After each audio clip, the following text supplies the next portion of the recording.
Hey guys, and welcome back to Everyday Reviews. Okay, I know my last video was about 3 months ago, but now I'm back to do more reviews.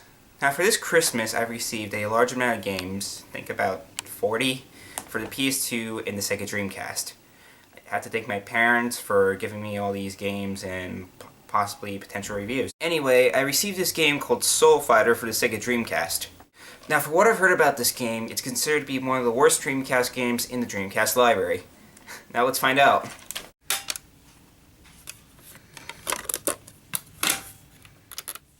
The game begins with this long and very boring cutscene with this guy with a Scottish accent telling a story. This is... My people. This is... Phileas. This is... Which was to follow this track. What? This is boring. Oh, sorry, back to the plot.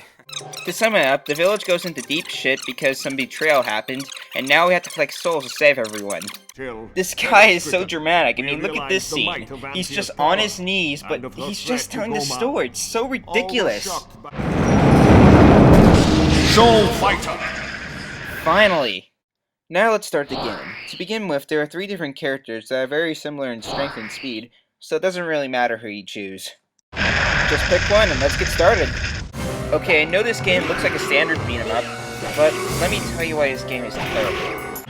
First off, walking and running feels very slippery, and it's hard to fight enemies and pick up items off the ground. Now let's get down to the controls. Punching, kicking, and jumping have their own buttons. I recommend having the manual on you because you would never figure this out. You have to hit down and A at the same time to pick up items. The game never tells you this, so first-time players will be confused. You also have to hit up and A to use your weapon. Fighting enemies in this game feels awkward and very clunky, so this game hasn't aged well. If you hit right trigger, you go into this first-person mode where you throw your weapons. Instead of, I don't know, swinging your weapons instead of throwing them, that would be more effective. Another problem with this game is that button inputs feel very delayed, so it's hard to play the game. Take a good game, for example, Sonic the Hedgehog, where if you hit the jump button, the second you hit it, you actually jump. Well, in Soul Fighter, the game takes about 2 seconds to figure out what button you hit, so the game seems much harder than it should be, especially in fights. Like I said before, you can pick up items which can range from health, which is food. You can also pick up scrolls that can quote-unquote help you throughout your journey. This one's saying right here you could dodge fireballs which are coming up. Okay, that's helpful. But this one says right here, don't break the chests as soon as they appear on screen. Why not? If I break the chest, I, the player, will receive an item which can help me throughout my journey. So why can't I break the chest? So my contents won't be wasted? That's stupid! You're stupid! Stop being stupid! Or maybe I'm just being rhetorical. No! No, you're not! The camera is another problem because it moves wherever it wants and you can't control it, but you can recenter it by hitting left trigger. Okay, now let's talk about the major problem with this game. You see that down there? That's the soul counter. Basically, that's all the enemies in the level. You cannot complete the level until you kill all the enemies in the level. So say if you're at the end of the level and you're at this door, and this door does not open and nothing's happening. Well, you have to walk all the way back where you were, and maybe the other side of the level, just to look for more bad guys to kill, so you can open the door. Once again, this is stupid. I think most of the levels split into multiple paths, but that doesn't matter because, once again, you have to kill all the enemies just to get to the end of the level. Gameplay. Walking into blank areas with nothing happening and justifying enemies. This game sucks! Also, this game is not a 2-player game, which sucks because beat-em-ups are much better if you have a friend with. Also, that hand that's on the top right-hand corner of the screen seems like it's either drunk or just spaz because it moves wherever the hell it wants and it's not helpful at all. It's supposed to guide you to where your next destination is, but it rarely does that. The graphics look okay for early Dreamcast standard, but the cutscenes look worse than the game itself.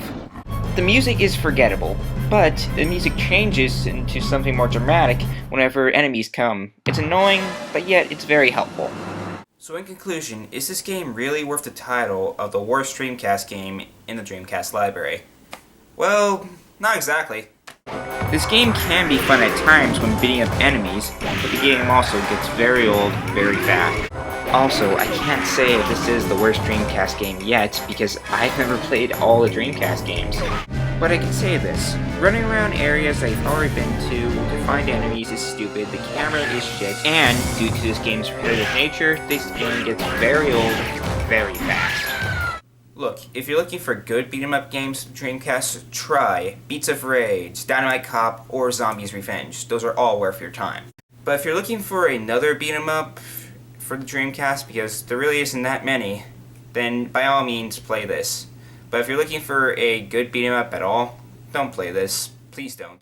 Even though I can't call this the worst Dreamcast game, I can still call this a terrible game and you should stay away from it. An overall rating of a 2 out of 10.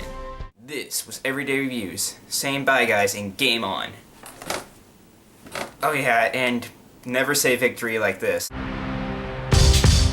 Victory!